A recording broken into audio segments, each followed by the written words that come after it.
ಚೆನ್ನಮ್ಮನ ಪಟ್ಟಣದಲ್ಲಿ ಅನಧಿಕೃತವಾಗಿ ನಡೆಸಲಾಗ್ತಾ ಇದ್ದ ಕಸಾಯಿಖಾನೆಗೆ ರಾಷ್ಟ್ರೀಯ ಸ್ವಯಂ ಸೇವಕ ಸಂಘ ಮತ್ತು ಬಜರಂಗ ದಳದ ಕಾರ್ಯಕರ್ತರು ದಿಢೀರಾಗಿ ಮುತ್ತಿಗೆ ಹಾಕಿದ ಘಟನೆ ಇಂದು ನಡೆದಿದೆ.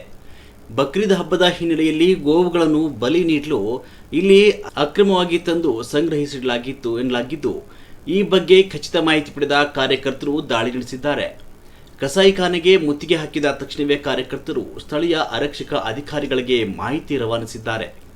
ಸುದ್ದಿ ತಿಳಿತಾ ಇದ್ದಂತೆ ತಕ್ಷಣವೇ ಸ್ಥಳಕ್ಕೆ ಧಾವಿಸಿದ ಪೊಲೀಸರು ಅಕ್ರಮ ಕಸಾಯಿಖಾನೆಯಲ್ಲಿದ್ದ ಗೋವುಗಳನ್ನು ರಕ್ಷಿಸಿ ಸುರಕ್ಷಿತವಾಗಿ ಸ್ಥಳೀಯ ಗೋಶಾಲೆಗೆ ಸಾಗಿಸಲು ಅಗತ್ಯ ವ್ಯವಸ್ಥೆ ಕಲ್ಪಿಸಿದ್ದಾರೆ. ಪೊಲೀಸರು ಸ್ಥಳಕ್ಕೆ ಆಗಮಿಸ್ತಾ ಇದ್ದಂತೆ ಅಲ್ಲಿಂದ ಪರಾರಿಯಾಗಿರುವ ಕಸಾಯಿಖಾನೆ ಮಾಲೀಕರು ಹಾಗೂ ಅಕ್ರಮ ದಂಧೆಯ ತೊಡಗಿದ್ದ ಆರೋಪಿಗಳ ಪತ್ತೆಗಾಗಿ ಪೊಲೀಸರು ಜಾಲ ಬೀಸಿದ್ದು ತೀವ್ರ ತಲಾಶ್ ನಡೆಸುತ್ತಿದ್ದಾರೆ. ಇದು ಸಾಗರ ಸಾಗರ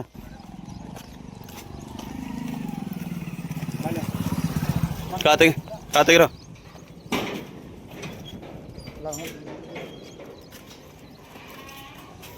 ಸರ್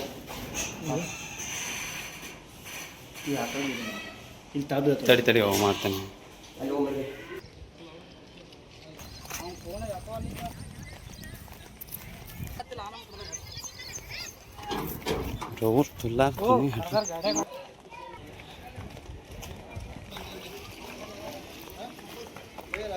ಸರ್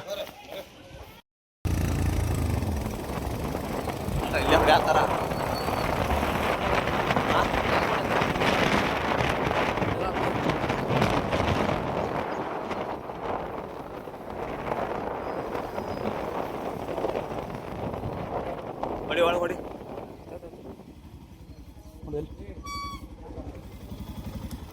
ನಾವು ಪೊಲೀಸರಿಗೆ ಇಂಟಿಮೇಷನ್ ಮಾಡಿದವರು ಅವ್ರು